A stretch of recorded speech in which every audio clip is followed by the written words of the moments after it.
Viewers welcome back in our programme ji. Doctor साहब साडा अगला फेसबुक मैसेज आया है वीर सुखविंदर सिंह नवकिरण शीना जी का सरी ब्रिटिश कोलंबिया कनेडा वालों। ਇਹ ਲਿਖਦੇ ਹਨ ਵਾਹਿਗੁਰੂ ਜੀ ਕਾ ਖਾਲਸਾ ਵਾਹਿਗੁਰੂ ਜੀ ਕੀ ਫਤਿਹ। ਮੈਂ ਤੁਹਾਡੇ ਵੱਲੋਂ ਨਿੱਕੀ ਹੇਲੀ ਨੂੰ ਸਿੱਖੀ ਦਾ ਭਗੌੜਾ ਕਹਿਣ ਨਾਲ ਸਹਿਮਤ ਨਹੀਂ ਹਾਂ। ਕੋਈ ਸਿੱਖ ਹੈ ਜਾਂ ਨਹੀਂ ਇਸ ਦਾ ਨਿਰਣਾ ਕਰਨ ਦਾ ਹੱਕ ਗੁਰੂ ਸਾਹਿਬ ਤੋਂ ਬਿਨਾ ਹੋਰ ਕਿਸੇ ਕੋਲ ਨਹੀਂ ਹੈ। ਖਾਲਸਾ ਜੀ ਮੈਂ ਤੁਹਾਨੂੰ ਬੇਨਤੀ ਕਰਦਾ ਹਾਂ ਕਿ ਇਸ ਟਾਈਟਲ ਨੂੰ ਬਦਲਣ ਬਾਰੇ ਸੋਚੋ। ਜੀ ਡਾਕਟਰ ਸਾਹਿਬ। ਵੀਰ ਸੁਖਵਿੰਦਰ ਨਵਕਿਰਨ ਸ਼ੀਨਾ ਜੀ ਦਾ ਬਹੁਤ ਧੰਨਵਾਦ। ਉਹਨਾਂ ਨੇ ਫੇਸਬੁੱਕ ਤੇ ਇਹ ਮੈਸੇਜ ਲਿਖਿਆ ਜੀ। ਔਰ ਇਹ ਜਿਹੜੀ ਪਿਛਲੇ ਦਿਨਾਂ 'ਚ ਅਸੀਂ ਨਿੱਕੀ ਹੇਲੀ ਸਾਊਥ ਕੈਰੋਲਾਈਨਾ ਦੀ ਗਵਰਨਰ ਪੰਜਾਬ ਦੌਰੇ ਤੇ ਆਪਣੇ ਪਤੀ ਨਾਲ ਗਈ ਜੀ। ਔਰ ਜਿਹੜਾ ਪ੍ਰਕਾਸ਼ ਸਿੰਘ ਬਾਦਲ ਨੇ ਉਹਨੂੰ ਪੰਜਾਬ ਦੀ ਧੀ ਤੇ ਉਹਦੇ ਘਰ ਵਾਲਿਆਂ ਨੂੰ ਪੰਜਾਬ ਦਾ ਜਵਾਈ ਕਿਹਾ ਤੇ ਹਰਮੰਦਰ ਸਾਹਿਬ ਦੇ ਗ੍ਰੰਥੀ ਸਾਹਿਬ ਗਿਆਨੀ ਜਸਵਿੰਦਰ ਸਿੰਘ ਤਾਂ ਇੰਨੇ ਇੱਕ ਨਿਹਾਲ ਹੋ ਗਏ ਦੀਦਾਰ ਕਰਕੇ ਕਿ ਉਹਨਾਂ ਨੇ ਆਪਣੀ 3 ਫੁੱਟੀ ਕਿਰਪਾਨ ਜਿਹੜੀ ਹੈ ਉਹ ਬੀਬੀ ਦੇ ਪੈਰਾਂ 'ਚ ਰੱਖ ਦਿੱਤੀ ਕਿ ਬੀਬਾ ਇਹ ਲੈ ਜਾਓ ਜੀ। ਸੋ ਉਹਦੇ ਤੇ ਜਿਹੜੀ ਹੈ ਅਪਲੋਡ ਵੀ ਹੋਈ, ਜਿਨ੍ਹਾਂ ਨੇ ਲਾਈਵ ਵੀ ਦੇਖਿਆ, ਕਾਲਾਂ ਵੀ ਇਹਦੇ ਤੇ ਬਹੁਤ ਸਾਰੀਆਂ ਆਈਆਂ। ਸਾਰੀਆਂ ਸਹਿਮਤੀ ਵਾਲੀਆਂ ਨਹੀਂ ਨੇ, ਇੱਕ ਸਮਾਲ ਫੈਕਸ਼ਨ ਹੈ ਜਿਨ੍ਹਾਂ ਨੂੰ ਲੱਗਾ ਕਿ ਵੀ ਜੇ ਅਸੀਂ ਇਹਨੂੰ ਇਗਨੋਰ ਹੀ ਕਰ ਦਿੰਦੇ। ਪਰ ਮੈਂ ਪਹਿਲਾਂ ਉਸ ਸ਼ਾਇਦ ਇਹਨਾਂ ਨੇ ਵੀ ਟਾਈਟਲ ਦੇਖ ਕੇ ਇਹ ਘਬਰਾ ਗਿਆ ਕਿ ਮੈਂ ਉਹਨੂੰ ਡਿਜ਼ਰਟਰ ਲਿਖਿਆ, ਸਿੱਖ ਡਿਜ਼ਰਟਰ ਜੀ। ਵੈਸੇ ਡਿਜ਼ਰਟਰ ਦਾ ਮਤਲਬ ਭਗੌੜਾ ਹੁੰਦਾ, ਤੁਸੀਂ ਪੰਜਾਬੀ 'ਚ ਠੀਕ ਪੜ੍ਹਿਆ ਜੀ।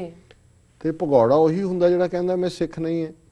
ਹੁਣ ਫੌਜ ਦੇ ਵਿੱਚ ਡਿਜ਼ਰਟਰ ਸ਼ਬਦ ਕੌਣ ਹੁੰਦਾ ਹੈ? ਇਹ ਤਾਂ ਇਹ ਭਾਵੇਂ ਉਹ ਨਾ ਵੀ ਕਹੇ ਵੀ ਮੈਂ ਫੌਜੀ ਨਹੀਂ ਹੈ, ਜੇ ਜੰਗ ਦੇ ਮੈਦਾਨ 'ਚ ਜਾਂ ਕਿਸੇ ਹਾਲਤ 'ਚ ਉਹ ਪਿੱਛੇ ਹਟ ਜਾਂਦਾ ਹੈ, ਉਹ ਲੁਕ ਜਾਂਦਾ ਹੈ ਤੇ ਉਹ ਡਿਜ਼ਰਟਰ ਹੈ। ਫੌਜ ਨੂੰ ਛੱਡ ਕੇ ਆ ਗਿਆ, ਉਹਨੂੰ ਵੀ ਡਿਜ਼ਰਟਰ ਕਹਿੰਦੇ ਨੇ। ਉਹਨਾਂ ਨੂੰ ਕੋਈ ਵੀ ਹੱਕ ਨਹੀਂ ਹੁੰਦੇ, ਰਾਦਰ ਉਹਨਾਂ ਦੇ ਲਈ ਕੋਰਟ ਮਾਰਸ਼ਲ ਹੁੰਦਾ ਜਿਹੜੇ ਡਿਜ਼ਰਟਰ ਨੇ। ਸੋ ਅਸੀਂ ਤਾਂ ਕੋਰਟ ਮਾਰਸ਼ਲ ਦੀ ਗੱਲ ਨਹੀਂ ਕੀਤੀ। ਹੁਣ ਮੈਨੂੰ ਨਹੀਂ, ਕਈ ਵਾਰੀ ਮੈਂ ਇਸ ਗੱਲੋਂ ਹੈਰਾਨ ਹੁੰਦਾ ਹੈ ਕਿ ਵੀ ਸਾਡੇ ਵੀਰ ਭੈਣਾਂ ਕਈ ਵਾਰ ਲਿਬਰਲ ਹੋਣ ਦੇ ਨਾਂ ਥੱਲੇ ਕਿਸ ਹੱਦ ਤੱਕ ਚਲੇ ਜਾਂਦੇ ਨੇ ਜੀ। ਔਰ ਮੈਂ ਜਿਹੜੇ ਆਪਣੇ ਮਿੱਤਰ ਸ਼ੇਖ ਸਾਹਿਬ ਦਾ ਅਕਸਰ ਜ਼ਿਕਰ ਕਰਦਾ, ਇੱਕ ਵਾਰੀ ਉਹ ਡਿਸਕਸ ਕਰ ਰਹੇ ਸੀ ਕਿ ਵੀ ਇਸਲਾਮ ਜਾਂ ਸਿੱਖੀ ਦੀਆਂ ਕੀ ਸਾਡੇ 'ਚ ਕਿਹੜੀ ਗੱਲ ਬੜੀ ਕਮਜ਼ੋਰੀ ਵਾਲੀ ਆ ਗਈ ਜਿਹਦੇ 'ਚੋਂ ਅਸੀਂ ਸਫ਼ਰ ਕਰ ਰਹੇ ਹਾਂ। ਤੇ ਉਹਨਾਂ ਦਾ ਐਨਾਲਿਸਿਸ ਸੀ ਜਿਹੜਾ ਮੈਨੂੰ ਚੰਗਾ ਲੱਗਾ। ਉਹਨਾਂ ਨੇ ਕਿਹਾ ਜੀ ਸਾਡੀ ਪ੍ਰੋਬਲਮ ਇਹ ਹੋ ਗਈ ਇਸਲਾਮ ਦੀ, ਅਸੀਂ ਇੰਨੇ ਕੁ ਕਲੋਜ਼ ਹੈ ਜਾਂ ਇੰਨੇ ਕੁ ਅਸੀਂ ਤੰਗ ਦੇ ਲੋਕ ਹੈ ਕਿ ਅਸੀਂ ਕਿਸੇ ਨੂੰ ਵੜਨ ਹੀ ਨਹੀਂ ਦਿੰਦੇ, ਨੇੜੇ ਹੀ ਨਹੀਂ ਲੱਗਣ ਦਿੰਦੇ। ਅਸੀਂ ਬਾਕੀ ਸਭ ਤੋਂ ਕਾਟ ਆਫ ਹੋ ਕੇ ਮੁੱਲਾਂ ਦੇ ਹਵਾਲੇ ਕਰ ਦਿੱਤਾ ਇਸਲਾਮ ਔਰ ਉਸ। ਤੇ ਉਹ ਕਹਿੰਦੇ ਜੀ ਤੁਹਾਡੀ ਪ੍ਰੋਬਲਮ ਇਹ ਹੈ ਵੀ ਤੁਸੀਂ ਇੰਨੇ ਕੁ ਖੁੱਲ੍ਹ ਗਏ ਹੋ ਜਾਂ ਇੰਨੇ ਕੁ ਤੁਸੀਂ ਖੁੱਲ੍ਹੇ ਹੋ, ਇੰਨੇ ਕੁ ਲਿਬਰਲ ਹੋ ਕਿ ਤੁਸੀਂ ਆਪਣੇ ਇੰਟਰਸਟ ਹੀ ਭੁੱਲ ਜਾਂਦੇ ਹੋ, ਤੁਸੀਂ ਦੂਸਰਿਆਂ ਨੂੰ ਅਕਮੋਡ। ਕਹਿੰਦੇ ਤੁਹਾਡੇ ਧਰਮ 'ਚ ਬਹੁਤ ਕੁਛ ਹੈ ਜਿਹੜਾ ਬਹੁਤ ਮਾਡਰਨ ਹੈ ਔਰ ਬੜਾ ਖੁੱਲ੍ਹ-ਡੁੱਲ ਵਾਲਾ ਹੈ, ਕੋਈ ਹਰ ਇੱਕ ਨੂੰ ਐਕੋਮੋਡੇਟ ਕਰਦਾ ਹੈ, ਵੈਲਕਮ ਮਹਿਸੂਸ ਕਰਾਉਂਦਾ ਹੈ। ਪਰ ਤੁਸੀਂ ਬਾਕੀਆਂ ਨੂੰ ਵੈਲਕਮ ਮਹਿਸੂਸ ਕਰਾਉਣ ਦੇ ਚੱਕਰ 'ਚ ਆਪਣਾ ਆਪ ਹੀ ਛੱਡਣ ਨੂੰ ਤਿਆਰ ਹੋ ਜਾਂਦੇ ਵੀ ਤੁਹਾਡੀ ਪ੍ਰੋਬਲਮ ਇਹ। ਔਰ ਮੈਂ ਜਦੋਂ ਇਸ ਕਿਸਮ ਦੇ ਜਿਹੜੇ ਵੀਰ ਭੈਣਾਂ ਔਰ ਵੈਲ ਇੰਟੈਂਸ਼ਨ ਹੈ, ਇਹ ਨਹੀਂ ਹੈ ਕਿ ਵੀ that is how the Sikhs are ਕਿ ਵੀ ਉਹਨਾਂ ਨੂੰ ਲੱਗਦਾ ਹੈ। ਦੇਖੋ ਅਸੀਂ ਤਾਂ ਨਾ ਕੋਈ ਫਤਵਾ ਦਿੱਤਾ ਹੈ ਬੀਬੀ ਦੇ ਉੱਤੇ, ਨਾ ਅਸੀਂ ਕੋਈ ਹੋਰ ਕਿਸੇ ਕਿਸਮ ਦੀ ਗੱਲ ਉਹਦੀ ਨਿੱਜੀ 'ਚ। ਅਸੀਂ ਤਾਂ ਆਪਣੇ ਜਿਹੜੇ ਸਾਡੇ ਧਾਰਮਿਕ ਔਰ ਸਿਆਸੀ ਲੋਕ ਪੰਜਾਬ ਦੇ ਵਿੱਚ ਜਿਸ ਕਦਰ ਉਹ ਬੈਂਟ ਬੈਕਵਰਡ ਹੋਏ ਨੇ ਔਰ ਉਸ ਸਾਰੇ ਨੂੰ ਰੈਕਗਨਾਈਜ਼ ਕਰਨ ਲਈ ਮੈਂ ਤਾਂ ਡਿਜ਼ਰਟਰ ਕਿਹਾ। ਔਰ ਡਿਜ਼ਰਟਰ ਉਹ ਤਾਂ ਆਪ ਕਹਿੰਦੀ ਹੈ ਕਿ ਵੀ ਮੈਂ ਜਿਹੜੀ ਹੈ ਈਸਾਈ ਹੈ ਔਰ ਮੈਂ ਆਪਣੇ ਬੱਚਿਆਂ ਨੂੰ ਵੀ ਰੇਜ਼ ਕਰਦੀ ਹਾਂ। ਸਿੱਖਿਜ਼ਮ ਨੂੰ ਕਹਿੰਦੀ ਹੈ ਜੀ faith of my parents, I have respect for them, all right. Respect ਉਹ ਬਿਲੀਵਰ ਤਾਂ ਨਹੀਂ ਹੈ, ਉਹ ਬਿਲੀਵਰ ਗੁਰੂ ਨਾਨਕ ਦੀ ਨਹੀਂ ਹੈ। ਤੇ ਜਿਹੜਾ ਜਿਸ ਘਰ ਨੂੰ ਛੱਡ ਜਾਂਦਾ ਹੈ, ਜਿਹੜਾ ਕਹਿੰਦਾ ਵੀ ਇਹਦੇ ਨਾਲ ਮੇਰਾ ਨਹੀਂ ਤਾਲੁਕ, ਮੈਂ ਤਾਂ ਇਸ ਘਰ 'ਚ ਸਕੂਨ ਨੂੰ ਤੁਸੀਂ ਕੀ ਕਹੋਗੇ? ਜੇ ਫੌਜ ਦੀ ਲੈਂਗੁਏਜ ਡਿਜ਼ਰਟਰ ਤਾਂ ਛੱਡਣ ਦਾ ਨਾਂ ਹੈ। ਬਾਕੀ ਉਹਨਾਂ ਨੇ ਕਿਹਾ ਕਿ ਜੀ ਇਹ ਤਾਂ ਨਿਰਣਾ ਗੁਰੂ ਨੇ ਕਰਨਾ ਹੈ ਕਿ ਕੋਈ ਸਿੱਖ ਹੈ ਕਿ ਨਹੀਂ ਹੈ।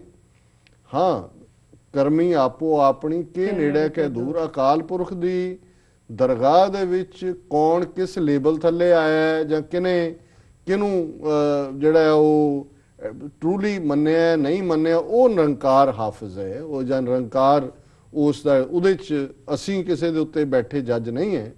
ਪਰ ਜਿਹੜਾ ਤੁਹਾਡਾ ਇੱਕ ਫਾਰਮ ਹੈ, ਇੱਕ ਡਿਸਪਲਿਨ ਹੈ, ਇੱਕ ਧਰਮ ਹੈ, ਇੱਕ ਸਿੱਖੀ ਹੈ। ਗੁਰੂ ਜੇ ਤੁਸੀਂ ਸਿੱਖ ਨੂੰ ਡਿਫਾਈਨ ਕਰਦੇ ਹੋ, ਰਹਿਤ ਪਿਆਰੀ ਮੁਝ ਕੋ ਸਿੱਖ ਪਿਆਰਾ ਨਾ ਹੈ। ਜੇ ਗੁਰੂ ਹਰਿਰਾਏ ਸਾਹਿਬ ਆਪਣੇ ਬੇਟੇ ਦੇ ਲਈ ਜਿਹੜਾ ਇਹ ਲਾਈਨ ਲੈਂਦੇ ਨੇ ਕਿ ਭਾਈ ਨਹੀਂ ਇਹ ਮੇਰੇ ਮੱਥੇ ਨਹੀਂ ਲੱਗਣਾ ਹੈ। ਜੀ ਤੇ ਸਾਡੀ ਐਸੀ ਕੀ ਕੰਪਲਸ਼ਨ ਬਣੀ ਹੋਈ ਹੈ ਕਿ ਵੀ ਅਸੀਂ ਇੱਕ ਗੱਲ ਜਿਹੜੀ ਅਗਲਾ ਕਹਿ ਰਿਹਾ ਵੀ ਮੈਂ ਇਹ ਹਾਂ ਜਾਂ ਇਹ ਨਹੀਂ ਹੈ, ਅਸੀਂ ਉਹਨੂੰ ਵੀ ਮੰਨਣ ਨੂੰ ਤਿਆਰ ਨਹੀਂ ਹੈਗੇ। ਅਸੀਂ ਕਹਿੰਦੇ ਨਹੀਂ ਨਹੀਂ ਤੂੰ ਸਾਡਾ ਹੀ ਹੈ, ਉਹ ਕਹਿੰਦੇ ਨਹੀਂ ਨਹੀਂ ਮੈਂ ਤੁਹਾਡਾ ਨਹੀਂ ਹੈ, ਨਹੀਂ ਨਹੀਂ ਤੂੰ ਸਾਡਾ ਹੀ ਹੈ। ਜੀ ਹੁਣ ਇਹਨੂੰ ਮੈਂ ਕੀ ਕਹਿ ਸਕਦਾ ਇਸ ਸਾਰੇ ਪਾਰਟ ਨੂੰ, ਪਰ ਮੈਂ ਸਮਝਦਾ ਵੀ ਜੋ ਅਸੀਂ ਕਿਹਾ ਜੀ ਲਿਖਿਆ, ਔਰ ਮੇਰਾ ਖਿਆਲ ਹੈ ਹੋ ਸਕਦਾ ਇਹਨਾਂ ਨੇ ਡਿਜ਼ਰਟਰ ਪੜ੍ਹ ਕੇ ਉਹਨੂੰ ਜਿਹੜਾ ਉਹ ਦੇਖਿਆ ਨਾ ਹੋਏ, ਉਸ ਵੀਡੀਓ ਨੂੰ ਜ਼ਰੂਰ ਦੇਖਣ। ਜੀ ਔਰ ਅਸੀਂ ਇਹ ਕੋਸ਼ਿਸ਼ ਕੀਤੀ ਹੈ ਕਿ ਅਸੀਂ ਕੋਈ ਨਿੱਜੀ ਦੂਸ਼ਣਬਾਜ਼ੀ ਦਾ ਸਹਾਰਾ ਨਹੀਂ ਲਿਆ।